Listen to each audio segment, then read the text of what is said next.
has a probably pretty good case, man, particularly in non-super flex leagues, as being a first-round pick. That's not good enough. 101. Very entertaining for all of us that aren't Bengals fans. I love tuning in these games every week. But what are your thoughts, Chris, about the Bengals' weapons potentially being asked to take a seat as their playoff hopes all but diminish? Marquez Valdes-Scantling, he can't keep getting away with it, but yet he keeps doing it, man.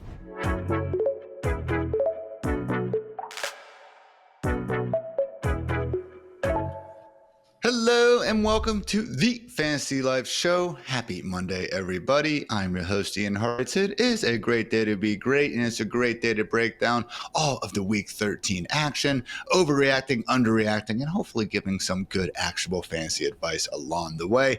However, I cannot accomplish this alone, and accordingly, I am joined by the great Chris Allen and also the legend himself, Paul Charchian. Chris, another I don't want to talk about Ohio football from this weekend. So just how's your non-football life? How about that? Yeah, let's just keep it pushing. You know, it was a hard week for Ohio football fans, and we're on to Week 14. We are on to Week 14. Charge, though, you're sitting up there in Minnesota, just, continuing to love Sam Darnold and love life.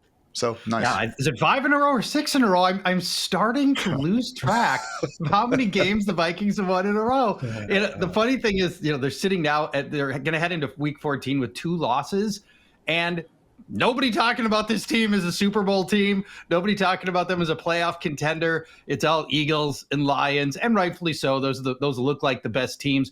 Vikings just they find ways to narrowly eke out these wins. That doesn't instill a lot of confidence when you see Lions and Eagles just blowing out opponents. Still a very fun, lost season. That apparently isn't lost when you have a double-digit win. So all the credit in the world to Kevin O'Connell and company. But yeah, fellas, with that, let's go ahead and get into things. Starting off with a quick Sunday Night Football recap, because we did have the Bills taking down the 49ers, 35-10, covering a 6.5-point faves, pushing that 45-point over-under, though. So really was a great performance from Josh Allen. Chris went ahead and threw 2 touchdowns, one of which was technically to himself. A little curl route to Amari Cooper, a lateral, and for some reason that counts as both a pass and a receiving touchdown. Chris, I feel like once the lateral occurs, the passing touchdown should be out the book. Is that fair? I think that should be fair, but regardless, seeing that play out in real time was an all-timer, to be quite honest, just seeing that happen. But still, watching Josh Allen being able to operate in the snow, it wasn't just the running game from James Cook, seeing him break off that 65-yarder down the right sideline for a score, but also seeing Josh Allen being able to chuck the ball downfield, whether it was to Khalil Shakir or Dawson Knox. Regardless of the elements, I mean, the Bills have been able to play in any type of weather conditions so far throughout the season and over the past few years with Josh Allen playing better. I would say the biggest takeaway for me for fantasy purposes is that potential rotation in the backfield between James Cook and Ray Davis.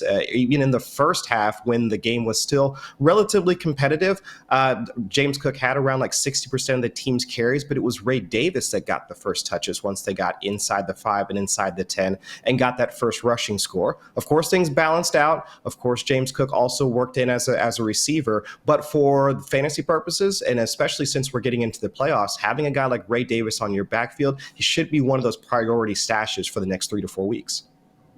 And I mean, we saw the one spot start he got earlier this year where, Ty Johnson got the ceremonial first snap. But after that, it was all Ray Davis. And he really has looked the part as a true 3-down stud handcuff, both the rushing and receiving facets of the game whenever given the opportunity. So again, shout out to Josh Allen, QB4 in fantasy points per game on the season. And with the Mahomes falling off a little bit this year, guys, Josh Allen is now the QB1 in NFL history in fantasy points per game with a minimum of 16 starts. So Chris mentioned the elements. There was just a 15-yard dig, I think, to Dawson Knox or Khalil Shakir. And Collinsworth just brought up the point that not too many quarterbacks out there capable of rifling that ball through the wind and snow. Luckily, Buffalo has one of them. So Charge, however, as good as the vibes were for the Bills, not so great for the 49ers, because it sure does look like we have lost Christian McCaffrey for the season due to a PCL injury. So we all saw the horrific, just him kind of crumbling non-contact issue on that pitch, which was when he was actually taken out. Seems like the actual injury happened the play before, which season ending is season ending, but at least maybe it wasn't quite so bad. But Charge, I'm at a loss for words, man. That just sucks. Yeah, I'm playing the role of the 49ers this morning, and my dauber is down. We've been blown out in consecutive weeks. We're alone in last place in the NFC West, 2 games under 500. I don't think anybody expected that. My quarterback can barely throw on that elbow. My star left tackle has an ankle injury, and now Christian McCaffrey's got a PCL that's potentially season-ending. And it feels like 9 times out of 10 when you see potentially on the advance of season-ending, that it ends up being season-ending. And in a lost year, I don't think they rush him back. I don't expect that we see Christian McCaffrey again. 49ers, there's no viable path for them to be a wild card team, but your only glimmer of hope here really is they're 2 games out of first place in the NFC West, but they really need another game to win the division. They've already got losses to the Rams, the Cardinals, and the Seahawks. So the season really is effectively over for San Francisco. Your waiver wire will be prioritized. Your priority waiver wire move for the week will be Jordan Mason. Isaac Guerrero belongs. He should be picked up as well, but Mason's the priority add here. It's a sad turn of events, and what will ultimately be looked back upon as I think it's just an injury-riddled season in which the Super Bowl loser did what Super Bowl losers usually do, and that's end up struggling. And a sad turn here, but Jordan Mason will be the opportunity for fantasy players.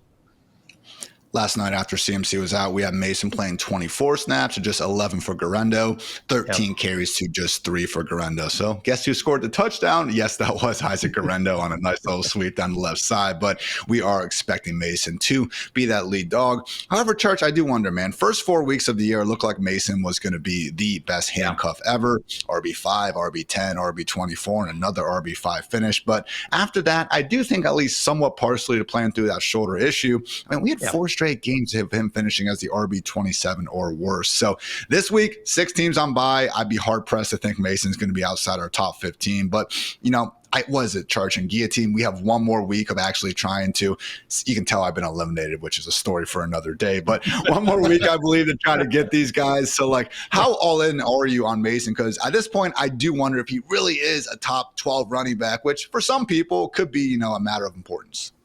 Well, at this late stage, with 4 teams left after tomorrow's cutdowns, your roster is so good. Jordan Mason's not necessarily even a starter.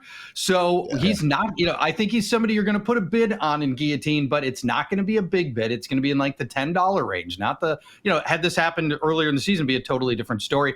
And, you know, you mentioned Mason did have some struggles, got knocked out in 2 different games with the shoulder injury, the AC joint, but also just in somewhat fluky fashion, just didn't have goal line carries and touchdown opportunities in some of those games as well. Mason's a banger, and you know, at the goal line, he's still a huge threat. He can still get a little something done down the stretch here. I'd like to have him as a backup or maybe a flex level player in Guillotine. Should be the guy getting the heavy majority of the rushing production here. Difference between him and CMC, though, is that receiving usage. Only actually has 1 game, I believe, with more than 11 receiving yards this year. And honestly, that's just been mostly picked up by Juwan Jennings. Certainly not Deebo Samuel, who now has 3 straight games with under 25 receiving yards. Only 1 rush attempt during those 3 games, too, guys. They pretty much ended that whole running back experiment at this point, which is interesting as well. So as much as I do want to say, yeah, Deebo hasn't looked the same, I don't know, man. After every touchdown, 49ers give up, I look up and there's Deebo breaking off another 50-plus yard kick return. So we'll see if they can get him going down the stretch. Not going to be easy against the Bears this week. But, hey, at least Brock Purdy's right shoulder injury wasn't of the season-ending variety. Hopefully he can, again, engineer the rest of these healthy 49ers to some good stretches the rest of the way. So that was your guys' Sunday night recap. Now quickly want to update you on 8 key injuries other than CMC that we should be at least paying some attention to this week. Starting off with Jaguars quarterback Trevor Lawrence dealing with that concussion. Did tweet that he's back home and feeling better, but yeah, already dealing with that left shoulder injury. I don't think anyone would be cursing the Jaguars if they decided to make this an early season ender for T-Law. Also, Chargers wide receiver, I should say, Lab McConkey, dealing with a knee injury. We haven't gotten any updates, but I will say he was out there doing interviews in the locker room, on the field after the game. It doesn't seem to be overly concerning. I'm guessing a little bit here, but again, usually if something is overly severe, you don't see that sort of post-game things happening, but we will keep an eye on it. Meanwhile, Ravens wide receiver Rachaad Bateman got knocked out with a knee. Deontay Johnson still didn't play a snap somehow. Calvin Austin for the Steelers dealing with a concussion. Noah Brown for the Commanders Akers with a rib, Demarcus Robinson for the Rams with a hand, lesser injuries, bigger one to worry about. Sadly, I think we'll get confirmation in just a short while that it is a season ender. Saints tight end Taysom Hill with a knee injury, hopefully no ligaments, but yeah, not looking good there. And finally, Eagles tight end Dallas Goedert also dealing with a knee injury, so keep an eye on that one. Should be getting Devonta Smith back, but yeah, not too many pass attempts to go around in Philly, so if we happen to lose one of those key contributors, could be good news for AJB and Smith the rest of the way. So that was your rapid news recap, everyone, and now a quick word to our friends over at Game Time. Guys, we all know there's nothing quite like being at a game in person. Personally, I put hockey games up there with, some UFC fights as my favorite in-person viewing experiences, but getting the boys together for some hot dogs at a baseball game, or of course, tackling some snow over in Buffalo to watch some football, great times to be had all around. And accordingly, Game Time is my go-to for finding amazing tickets, but not just for sports, also for concerts and shows too. I was actually scrolling through the Game Time app the other day and I came across this new feature called Game Time Picks, and people, it is a total game changer. Game Time Picks curates your experience, showing you the best deals on great seats, and they make it so easy, it is truly a no-brainer. Seriously, Game Time takes all of the guesswork out of buying tickets, and all you have to do is download the Game Time app, create an account, and use code LIFE for $20 off your first purchase. Again, whether it's a game, whether it's a concert, whether it's a Broadway show, all you got to do is redeem code LIFE, L-I-F-E, for $20 off your first purchase. Terms do apply, but yeah, guys, download Game Time today. What time is it? Game time. Takes me back to those Under Armour commercials in the early 2000s, just getting hyped. My living room, boys. Let's go Game Time. So, however, we are not so hyped about our next several topics. It is time for everyone's favorite segment of the week, Everybody Panic, where we determine if it is right or not to go ahead and panic about some of the, lesser good happenings going around the NFL and church. Starting off with, Kirk Cousins may in fact be cooked. Certainly looked like they're on his way to throwing not one, not two, not three, but 4 interceptions in that disappointing loss yesterday. Yeah, and I'm glad you're starting with me. No offense to Chris, but in Minnesota here, of course, I watched every one of his passes for 6 years that he was here. So I think I can safely say it's bad. This is not the Kirk Cousins we saw in Minnesota. And he's had moments where he's looked all right, but boy, it's right now we're in a whole different place with Kirk Cousins coming off his worst game ever, going back through all of his then Redskins starts as well. This was his first game with a 4-0 turnover ratio ever. It's his 5th lowest passer rating game of all time. Now, if you look at Kirk's games against Tampa this year, he looks great, averaging almost 400 yards and 4 touchdowns per game. But his non-Tampa games, 226 yards, 0.9 touchdowns, and more interceptions than touchdowns, 1.2 per game. That's not the Kirk Cousins that we know. Now, the storyline gets infinitely more interesting this coming week because he returns to Minnesota, a team that knows Cousins intimately. We talk a lot, especially here in Minnesota, about how Kevin O'Connell, the head coach of the Vikings, coaches up quarterbacks. He learns what they do well, what they don't do well, how to improve them. So he knows the weaknesses of the quarterbacks he's worked with, including Kirk Cousins. Here comes Vikings defensive coordinator Brian Flores, also knows Cousins as well. It could be a bloodbath in this game, potentially coming up for Kirk Cousins. Pick up Michael Penix. That's not out of the question that Penix ends up getting time at some point here as the Falcons get increasingly desperate to try to find a normalized quarterback play as they continue to battle to try to win a division in which is still in reach for them. So, yeah, it's a fascinating development here in this game coming up with Minnesota and for potentially the career arc for Kirk Cousins. Raheem Morris clarified that not making the switch to Penix just yet, but I'm with you, Church. I mean, another 1 or 2 of these performances, and those cries are going to be louder than ever. Cousins hasn't thrown a touchdown, since November 3rd. And Chris, as much as I do want to blame some of the schedule here, Broncos and Chargers, 1st and 3rd in the EPA allowed per dropback, the Vikings are 4th, and just the way they kind of play and the pressure they're able to put on opposing quarterbacks, Kirk Cousins right now, his mobility is shot, and his arm strength, looks even worse. Yeah, I'm scared here, We got Bijan, we got London getting volume, but other than that, I want nothing to do with this offense right now. No, and I think that's about all we would want from a fantasy standpoint on our rosters. And I would say for Kirk Cousins specifically, it's not just the fact that he provides nothing as a rusher, which limits his fantasy upside, but it's also the way that this offense is being schemed around him. I think the bet that we made coming into this season for the Falcons was that with Zach Robinson coming over for the Rams, we would see this more up-tempo, high-volume passing situation for Kirk Cousins, Drake London, and everybody else. The past 6 straight games, the dropback over expectation rate for the Falcons has been negative. Kirk Cousins, his total attempts per game over the past 3 to 5 games, 3 out of his last 5 games, less than 30 passing attempts. This is not what we expected. I mean, Kirk Cousins has been more of a, I would say, volume shooter, to use a phrase like from basketball, but this is not what we expected to see. So if we're getting more of Bijan Robinson, Tyler Algier, in terms of how much they're being run on early downs. I mean, right now the Falcons are 28th in passing rate in neutral situations on early downs. So if you're putting Kirk Cousins well behind the sticks, I mean, his average yards to first down over the last 3 games have been 9 yards, 9.6 yards, and well over 7 yards over the past 3 games. So if that's what you're asking out of your relatively immobile quarterback, in obvious passing situations that where we know that he's not going to be able to shuck off pressure and being able to fight through defenders in order to get the ball downfield, this is what you're going to get afterwards. And so into both yours and Charch's point, if we know that Brian Flores is going to send the pressure once they get into third down situations this upcoming week, I don't see a different situation out, or I don't see a different result coming for the Falcons. And so even if Penix, we don't know what he's going to look like as a passer because he hasn't had too many starting reps, at least from a scrambling standpoint, being able to create out a structure standpoint, he at least offers a bit more than what Kirk Cousins can as of right now. So I would say if they want to make the switch to the rookie, by all means, and let's see what happens afterwards.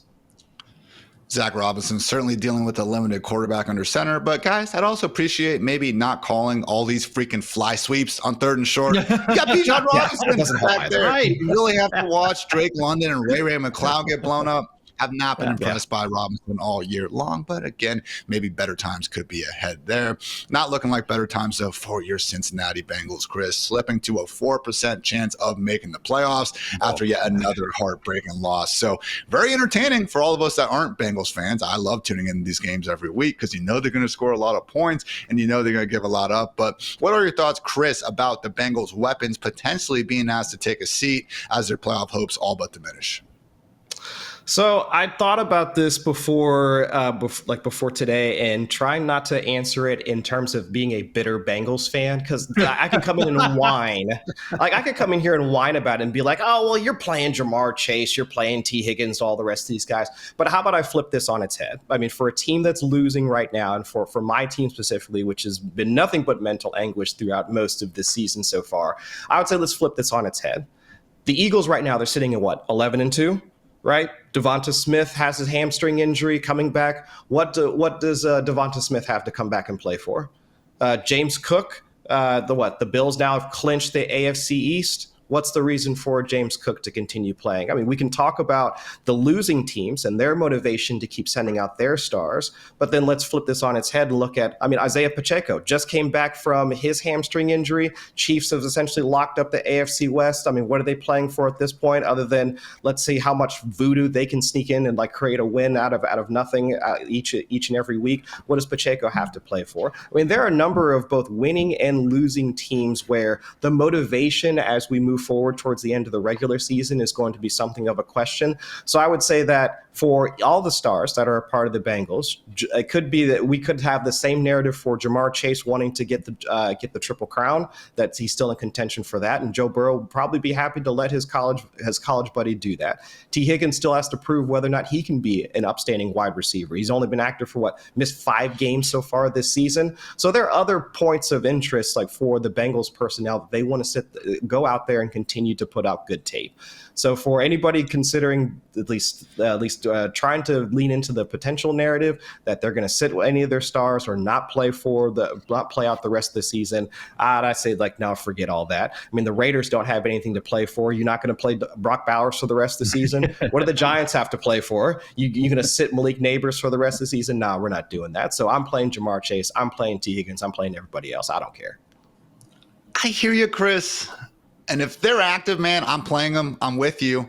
But Charge, I just wonder, man, Jamar Chase, T. Higgins, these guys have wanted contracts for a long time. The Bengals have not given them those deals. If they're eliminated, oh man, my hamstring hurts. I can't practice. Wow. I can't play. Is there a chance that happens, man? Because honestly, it's tough to blame them in this case because it is about the money. Well, okay, this isn't the NBA. You don't see that very often in the NFL. And while somebody could take that approach, Jamar Chase has nothing else to prove. We just don't. It's just not in the DNA of most football players to take that approach. These teams try to win, even to the point that Chris made. The Raiders, they haven't been playing meaningful football for 6 weeks. They're still out there trying. I think Chris took all the big talking points here, and rightfully so. This is his team. Joe Burrow is not going to roll over and coast for 5 more games. They are going to battle every step of the way. I'm excited to see what we have in Chase Brown the rest of the way, because he has flashed some moments of greatness, and I want to see if he can pull this all together and find his way into clear RB1 territory between now and the end of the season. That's going to be a fascinating development, and that kid's got some real upside to him, and that'll be one of the reasons I'm going to keep watching Bengals, keep starting Bengals. Let's see what Chase Brown does the rest of the season. Yes, sir. Let's talking to Dwayne on our instant recap show last night, and we got Saquon RB1 overall going to next week and everything, but going up against the Cowboys, guys, Chase Brown might actually be our consensus RB2 overall. Wow. What a time to wow. So, hey, for the Bengals, man, 4% chance unlikely, but they get the Cowboys, Titans, Browns, Broncos before a rematch with the Steelers in Week 18. So I'm sure they need plenty of help, but hey, man, offense keeps scoring. I would be surprised if they lose too many of those games. Hopefully, they continue to have their full firepower. I know all of us fantasy managers would appreciate that. So not great there, and also not great in Houston, guys. They do have a Week 14 bye to hopefully fix this. Still somewhat sinking ship, but, man, have not been impressive for the better part of the season, honestly, and it does start with C.J. Stroud. So we can talk about the play calling, some of his banged-up pass catchers, the offensive line. Well, healthier than last year, really hasn't been performing well, but we also got to cast a little bit of blame towards the second-year quarterback. Charge QB 26 in fantasy points per game this season. Been outscored by Trevor Lawrence, Derek Carr, Aaron Rodgers, amongst others. I mean, we're talking about a guy that was the QB 5 in more fantasy drafts and not coming in. He's my pick for the single biggest bust at the position when we're excluding injuries. Yeah, you mentioned C.J. Stroud on bye this week. Let's drop him. Let's drop him outright, because after that, you've got 2 tricky matchups. You've got Miami, a sneaky, really good pass defense, and then Kansas City, a non-sneaky, really good pass defense. So that really only leaves you one more game in which you would potentially start C.J. Stroud, and that's against Baltimore Week 17. That's an improving pass defense as well. They've gotten they're terrible for the better part of 8 weeks, so they've gotten a ton better. And if you're going to drop C.J. Stroud, who do you pick up? I mean, I'm not just saying drop him out of spite. The angle to drop C.J. Stroud is you've already got another quarterback, because you had to have if you're going to be playing meaningful fantasy football at this point. So it's to go get a handcuffed runner, Justice Hill or Blake Corum or Sean Tucker or Ray Davis, Khalil Herbert. We just look at what happened to Jordan Mason last night.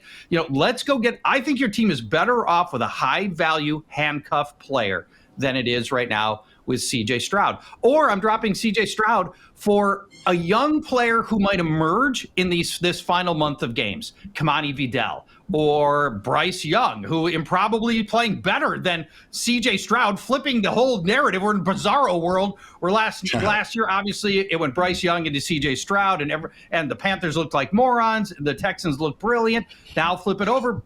Last month of games, Bryce Young's playing better. So I think there are better players that you could put on your roster right now than C.J. Stroud.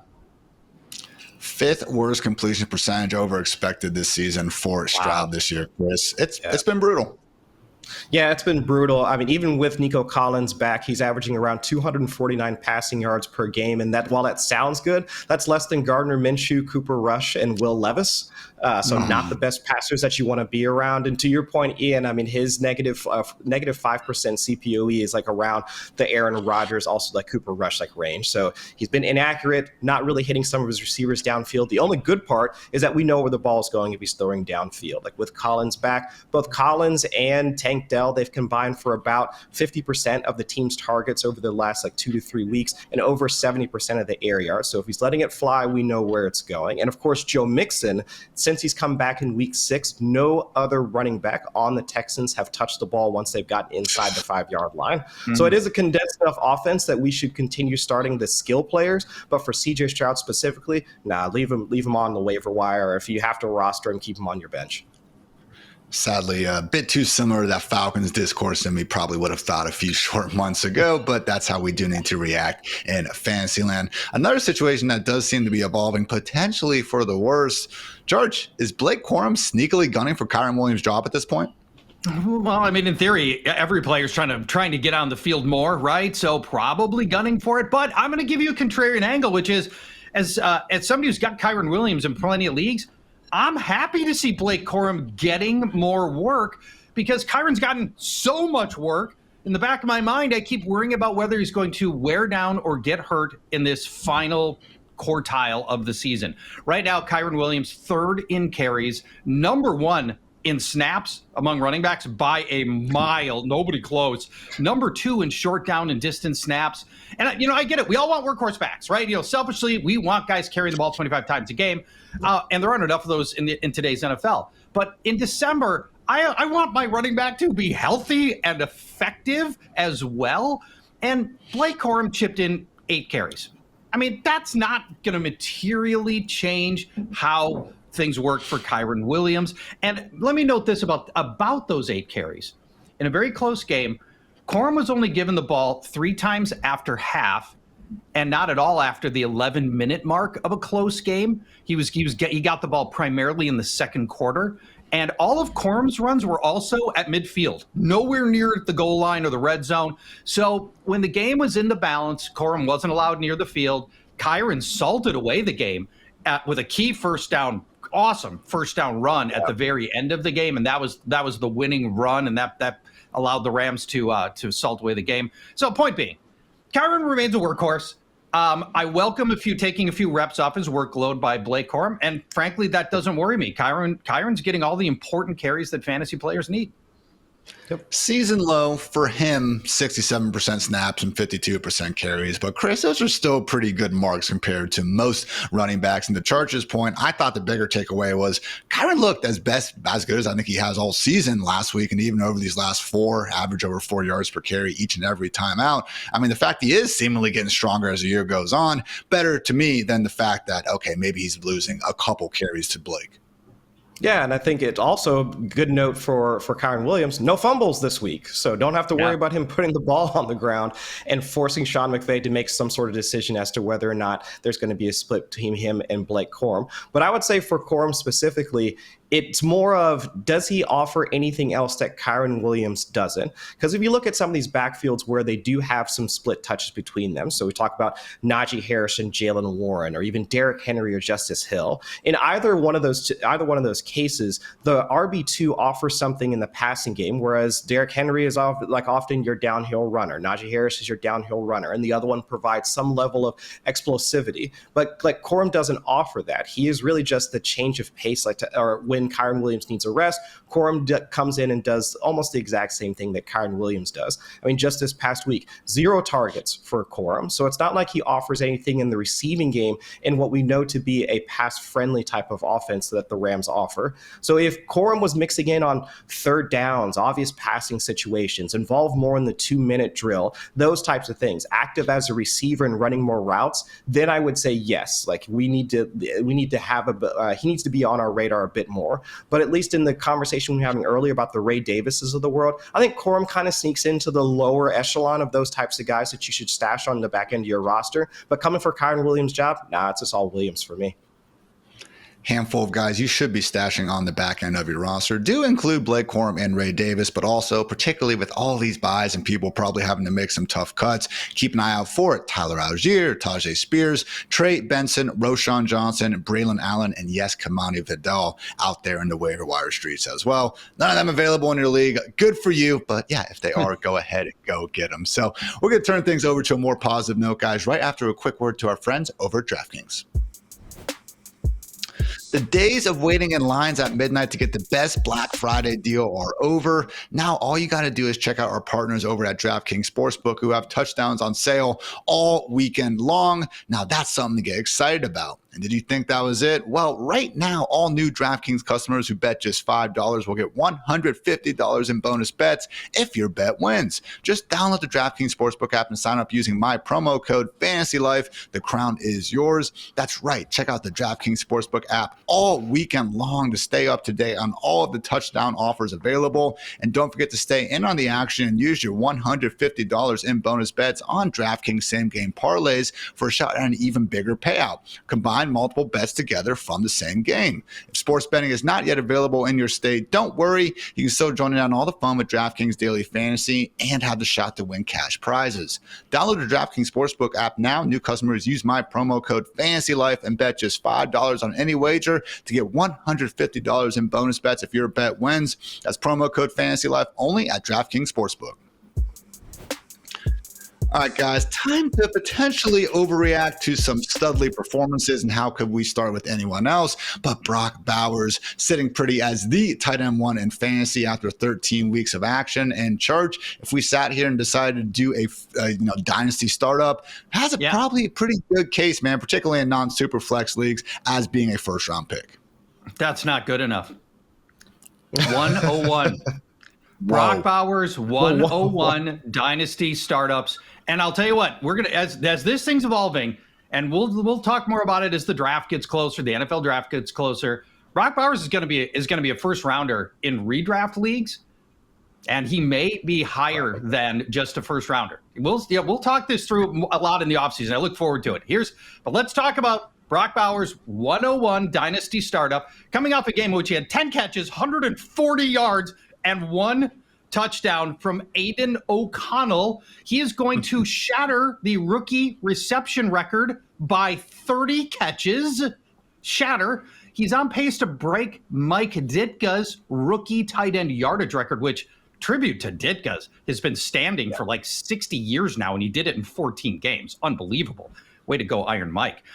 Bowers has been a top 6 tight end 8 times this year. You know who else has been a top 6 tight end 8 times? Nobody. Kittle's close. He's got 6. So pivotal to this conversation is the Las Vegas quarterback situation. Right now, Las Vegas has the number 2 pick in the draft. They're going to get a young quarterback, Shedeur Sanders, Cam Ward. They're going to reload that position. What do rookie quarterbacks love to do? Throw to their tight ends. And what happens if Sanders or Cam Ward, what if they're good? I mean, better than Gardner Minshew and Aiden O'Connell. I would love for my dynasty startup to not have to scuffle for tight ends for year after year, game after game. I'd love to be set. If I had the first pick in a dynasty startup right now, it'd be either Lamar Chase or it would be Brock Bowers. Strong words indeed, Chris, but it's tough to overly disagree, man, especially if we wanted to go out and talk about tight end premium, man. Bowers really does have a case. I mean, he's 4th in the entire NFL in targets right now. I really do feel like we're looking at a true, quote-unquote, generational player at the position, as opposed to someone who's maybe benefiting a bit more just from the system, a la Sam Laporta. No, because he was averaging a 20+% target share in the first 3 weeks, and that was when Devontae Adams was still a part of the Raiders. That's still averaging the 3rd most PPR points per game of any rookie at that point. So that was including the Malik Neighbors, and when we were still debating Marvin Harrison Jr. was fast or slow or whatever, the good times, back in the early parts of the season for Marvin Harrison. But otherwise, since Adams has been either hurt or jettisons off to New York, I mean, a 29% target share for a tight end. I mean, that is more than what most wide receivers are getting right now. And looking at his utilization score, it's available on FantasyLife.com. Brock Bowers sitting at 9.2 UR score now for the season. That's an 8-game sample. And as of right now, there's no wide receiver right now that has more than a 9.0 for the UR score. I mean, that's top 6 tight end 99% of the time if you want to look at historical rates so far. So let's say the only thing I want to throw cold water on it, and this is for maybe a couple of years down the road, I mean, what happened with Sam Laporta? Let's look at what happened with Sam Laporta. He comes out in his rookie season and has like one of the high-end like target shares. I mean, was boosted a bit by touchdowns, but after in his second season in this year, it was Jamison Williams starting to come on, and we know what we have in terms of Amon-Ra St. Brown.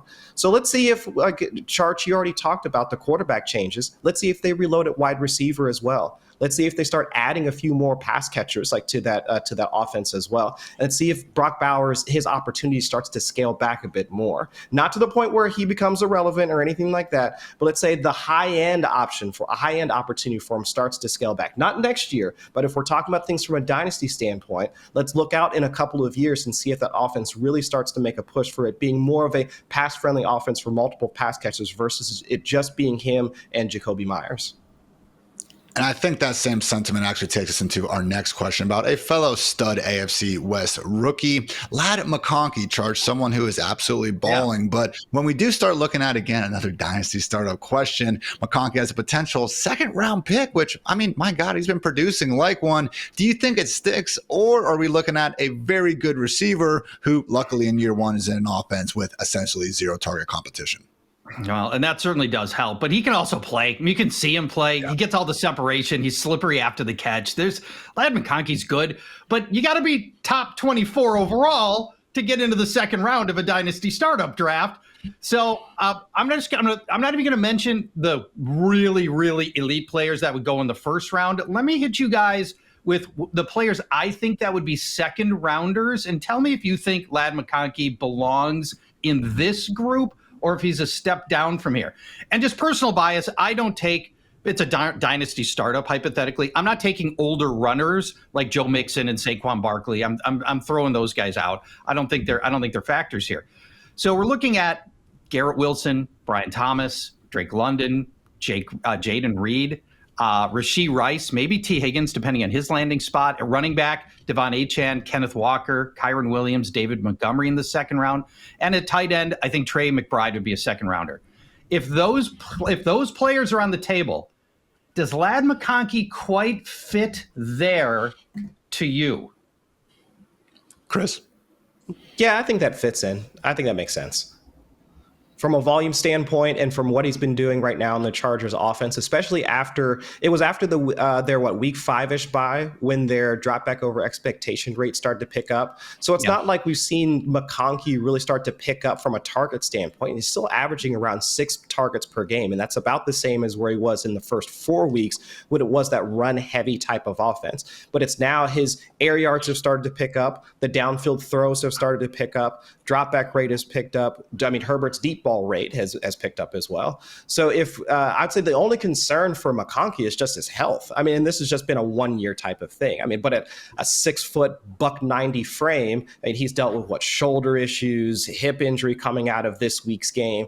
And this might be something of a concern for him like throughout the rest of his career. But at least for right now, the opportunity in a good offense in a relatively good organization as well, putting him in like a round 2 pick in dynasty startups, that absolutely makes sense to me. Certainly has that Julio or Tyreek factor to him where it seems like after every single catch, my man's just hobbling to the sideline, usually making another catch, though, by the time you're wondering where he is. So I do wonder if we could see a bit of a, Devonta Smith, Jalen Waddle trajectory. Guys had really big rookie seasons as the clear-cut number one. Offense went on to add more of an alpha number one, so we got almost an overqualified wide receiver too, but certainly don't hate having those guys on the squad anyway. And biggest thing, we know Ladd McConkey is good, and we know Justin Herbert is good, so should be very excited to have that partnership going on, hopefully very deep into the future. Now, guys, let's talk about a bit more of a veteran here. Charts, is Russell Wilson's ceiling becoming unlimited? Because right now, the man is averaging more passing yards per game than anyone not named Joey Burrow out here. Yeah, how about that? I don't, as optimistic as some of us were, I don't think anybody thought that Russell Wilson would have this kind of upside. He's had 3 really big fantasy games with 3 touchdowns each. All of them finished as top 10 quarterback finishes for him yesterday. 414 yards and 3 touchdowns, just 9 incompletions for Russell Wilson. He's also had 2 decent games with a touchdown and more than 270 yards where he didn't hurt you, and 1 bummer game against Baltimore so far.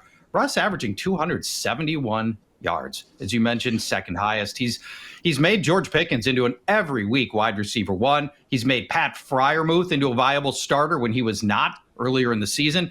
And any quarterback who can put Van Jefferson on big catches in almost every game is doing something right.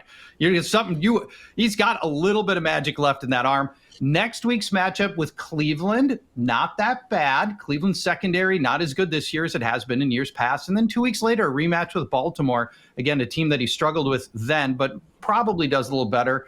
I think one of the things that we need to do as rankers a little bit better with Russell Wilson is, for a guy who's finished in the top 10 at quarterback in half of his Pittsburgh starts, we never rank him anywhere near there, typically. I think we need to be a little bit bolder about the assessment that we've got for Russell Wilson and look at the upside that he's bringing to this offense, because it's legit. Charge, I'm pulling up the rankings right now, and if I'm okay, you had bonus one. That's right. Okay, you've been very aggressive with Russell Wilson. Some of these guys. Kudos to you. Kudos to you. The guy to get my. It was not about me. I wasn't trying to turn this into a conversation. Credit where credit's due, but Chris, again, end of the day, Russ, he's getting the volume, and it's not fluky, man. I mean, 8.7 yards per attempt only trails Jared Goff, so not the most loaded offense, but we've seen Artie Smith get the most out of some veteran quarterbacks before, like Ryan Tannehill. Doesn't seem like this is on the verge of slowing down. No, I guess I'll throw some cold water on it. And this is also, I'll follow my old sword here and say that just because they're playing the Cincinnati Bengals, that's what definitely propped him up. Because this is now a 5-game sample for Russell Wilson. And he played against the Giants, Commanders, Ravens, Browns, and of course my Bengals on Sunday. In just one of those games, he had a passing success rate over 50%.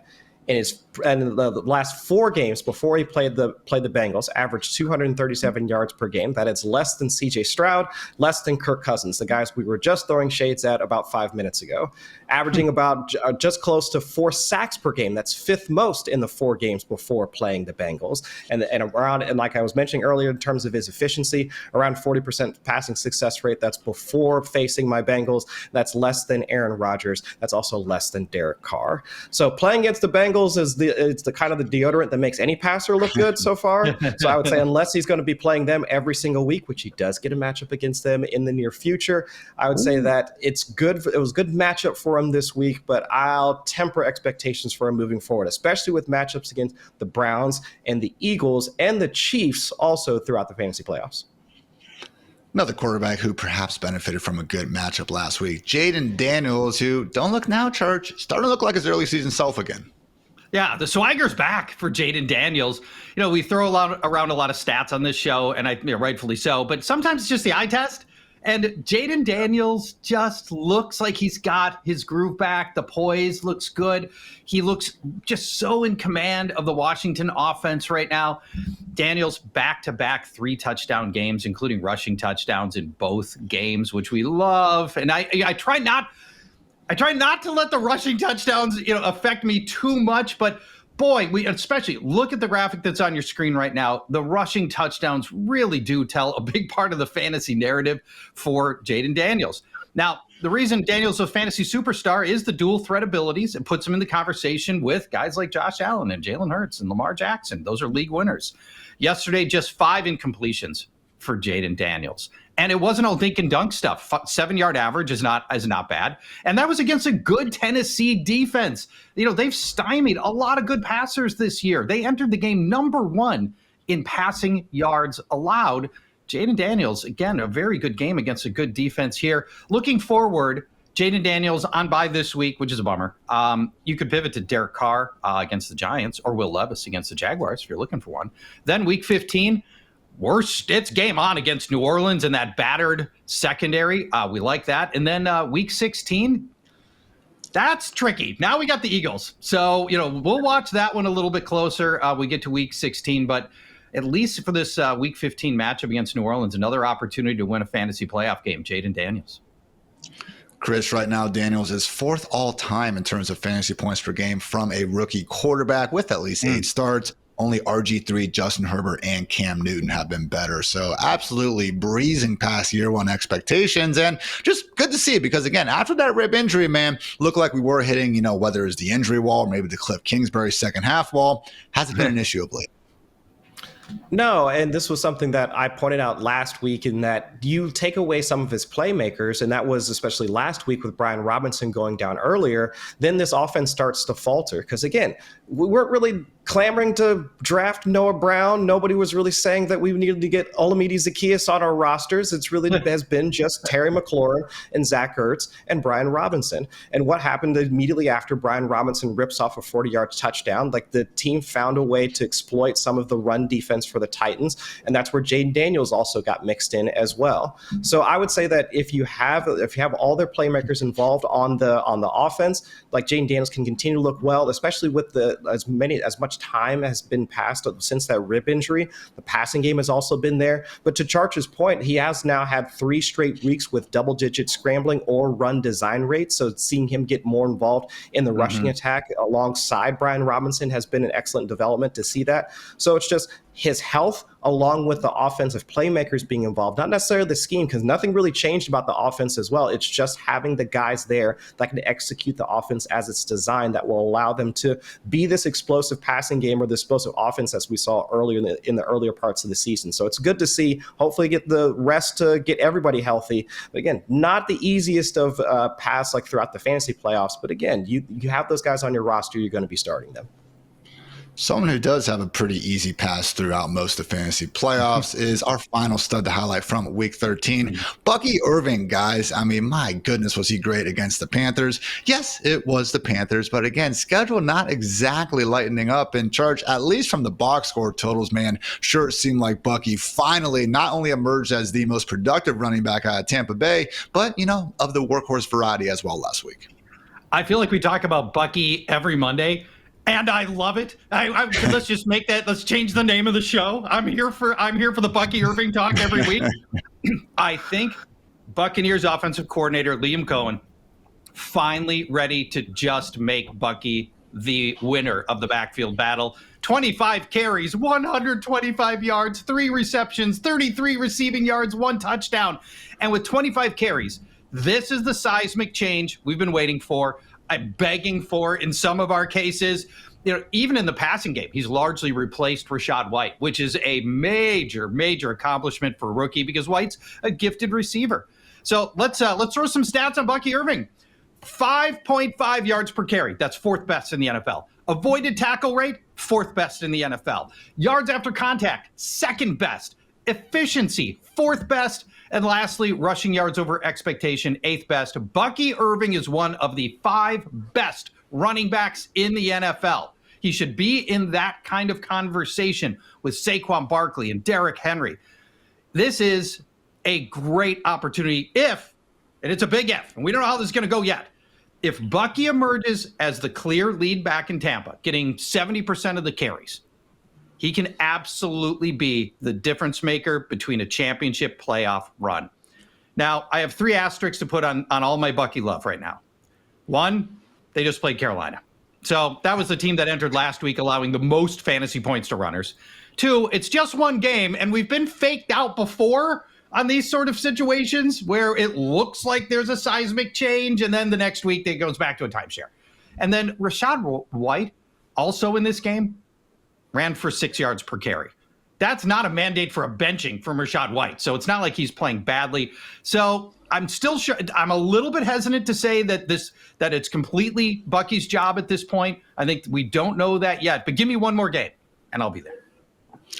No Sean Tucker last week, which was good to see because, again, 2 weeks ago we were complaining about him getting, goal line touches over Bucky Irving. So maybe not completely in the clear yet, Chris, but at a minimum, man, we're looking at 15 to 20 combined carries and targets per game for a player who is standing out as one of the best running backs in the league at this point. Tough not to be loving that here in Fantasyland. Right, and I would say that around the 15 target or touch mark should be okay is reasonable for Irving. But I do have some concerns about the pass game usage for both the running backs moving forward. And it's something I noted a couple of weeks ago, like with Mike Evans coming back. Now we'll see if this is going to be something of they want to get Mike Evans to the 1,000-yard mark, and he still has to average around 95, 96 yards per game in order for him to hit that. But over the past few weeks, since Evans has been back. 34% of the team's targets went to running backs in the week prior to Evans coming back, 26% down to just around 10-11% just this past week. And Charch, you pointed out, 3 targets this past week. It was 6 the week beforehand. And so if we're seeing lesser volume going to the running backs, it could be a good position for Bucky moving forward, that he gets more of the RB touches or just the RB carries. But if that touch share starts to dwindle because we're seeing more passes going to Mike Evans and whomever else, that is it kind of lowers the potential ceiling for a guy like Bucky Irving. And again, Charles, to your point, it's another game where Irving, he went into the medical tent for a bit, it was questionable to return. So I'd say that's another reason why I wouldn't say that Irving's going to take over that backfield, because if the Bucs have playoff hopes as of right now, and they do, I wouldn't say that they should now start to funnel more touches to their RB1. It should be more of a spread out offense. Raiders, Chargers, not easy, but then Cowboys and Panthers over these last 4 might not need 30 touches to continue ringing in that RB1 production. So again, guys, those were our stud overreactions, but going to turn things a bit more sour to end things out. That's right, we're on the chopping block.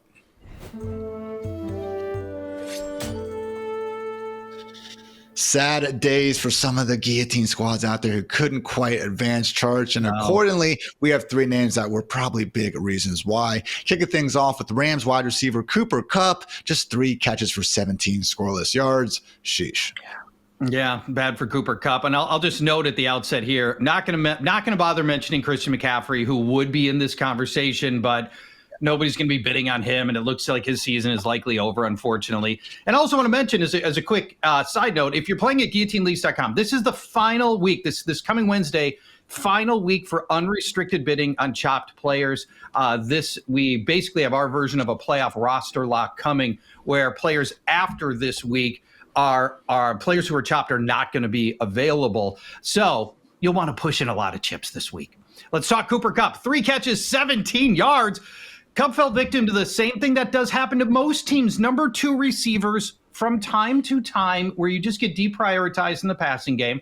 And Matthew Stafford simply didn't pass much in this game, just 12 completions in the game for Stafford. But a total outlier for Cooper Kupp, who's had season lows here in receptions and yards. The remaining schedule is filled with difficult matchups for Kupp, which really taints how much I value Cooper Kupp going forward.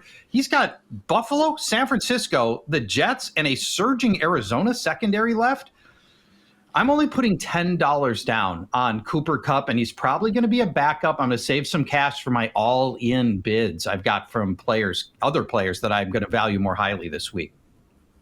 Certainly is looking more and more like the 2 in Los Angeles behind Puka Nacua. Maybe still just playing through that high ankle injury, not 100%, but yeah, not exactly the performance we were hoping for in week 13. Same sentiment goes to Panthers, RB1 and well-paid RB1 Chuba Hubbard, but Charge just 43 scoreless yards and had the game-losing fumble in overtime. Not great, man, particularly with Jonathan Brooks really making the most out of his opportunities as the backup.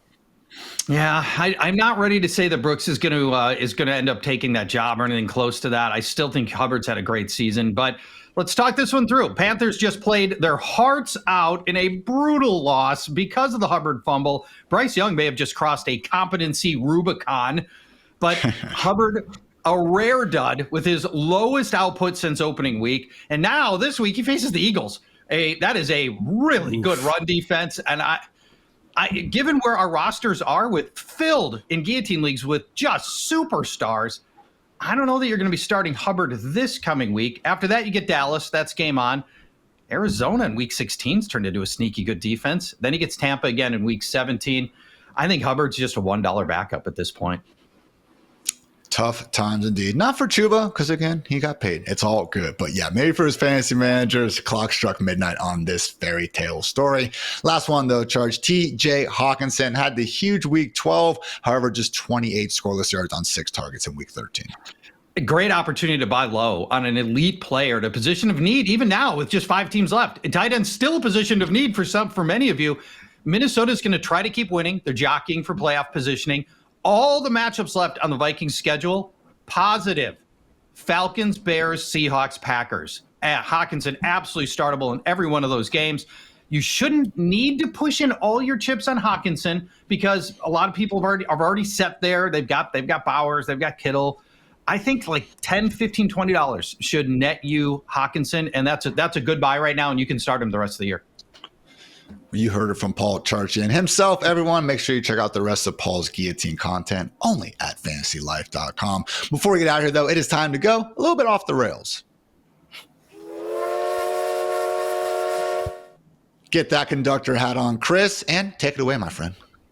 Oh, let's do this, man. Marquez Valdes-Scantling, he can't keep getting away with it, but yet he keeps doing it, man. Like at 22, around like 22 air yards per target, keeps finding the end zone. I'm saying that he's going to be a top 24 wide receiver the rest of the way for the Saints passing game, because especially now without having Taysom Hill doing Taysom Hill things out there on the field with his knee injury suffered on Sunday, even fewer targets or options for Derek Carr.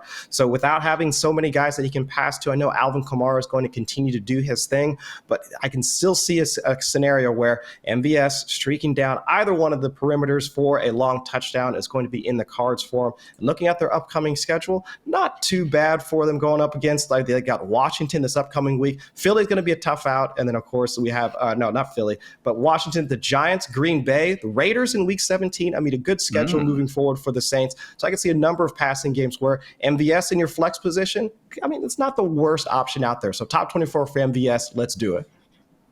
It is Marquez Valdes-Scantling and Nick Westbrook-Ikhini's world, and we are just living in it. So hope you guys enjoy this edition of the Fantasy Life Show. I'll be back tomorrow with Dwayne McFarland breaking down all the utilization and sheesh goodness ahead of week 14. So appreciate you guys. And for Paul, for Chris, for producer Kelsey, for producer Matt, I'm Ian. Thanks again for tuning into the Fantasy Life Show. And until next time, take care, everybody.